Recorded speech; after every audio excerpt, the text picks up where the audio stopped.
No secret, Real Madrid have been struggling of late. Here's what it looks like on paper. No goals in their last 4 matches. No goals in their last 400-plus minutes across all comps. No goals since September 22nd.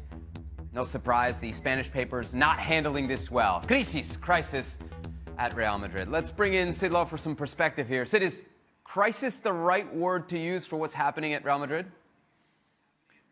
Well, I think for almost any other club, perhaps not, but a club like Real Madrid and the context within which they exist, it probably is. I mean, crisis is a word that's thrown out very, very quickly in Spain, partly because, of course, when things start to go wrong, then things start to go wrong very, very quickly, and other things fall apart because of the level of demands at Real Madrid, because of the level of media scrutiny, because of the demands within the club, which means that, we know, for example, this is a club that's traditionally been relatively trigger happy when it comes to managers because of the way in which that relationships can break down relatively quickly. Now, obviously, it will only take a few good results for this to look like it's long behind them. It's only a couple of weeks since we were talking about how brilliant they'd been against Roma. But this run is genuinely a bad one. I mean, the 4 games in a row without scoring a goal, that's the worst run for 33 years for Real Madrid. And so these are genuine problems. In part, you can look at these games one by one and analyse them and talk about moments of bad luck. In part, you can talk about the injuries, as Julen Lopetegui did at the weekend. But when it keeps on happening, when it happens as many as 4 games in a row,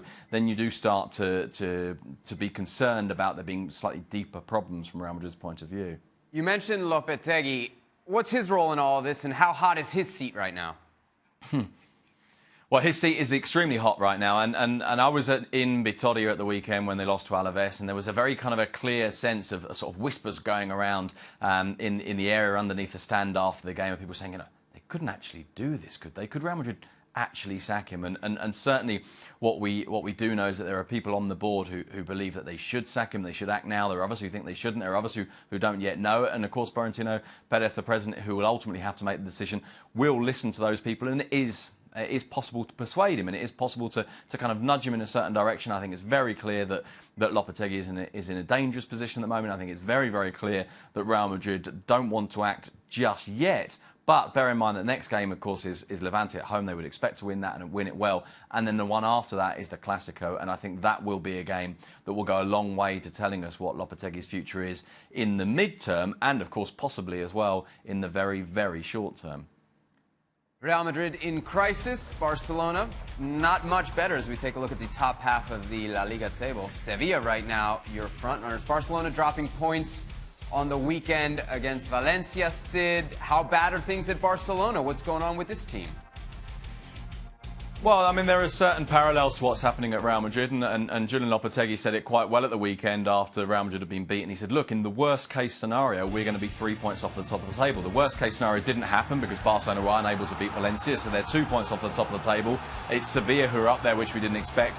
Barcelona and Real Madrid, I suppose in a way they can look at this and feel relatively relieved that in this poor spell they haven't been enormously distanced from the top of the table, and there's certainly ways back. I think with Barcelona the problems are different to Real Madrid. You look at Real Madrid and it's these games without scoring goals, without being creative. With Barcelona, it's 6 games in a row now where they have trailed. They've always had to find a way back. Sometimes they found a way back to a draw. Sometimes they found a way back to win. Sometimes they've not found a way back at all. And of course they were beaten, for example, at Leganés. And I think with Barcelona, the mechanics of it feel like they're improving a little bit. The introduction of Arta, the way they played at Wembley, the way they played at weekend, getting a bit more control.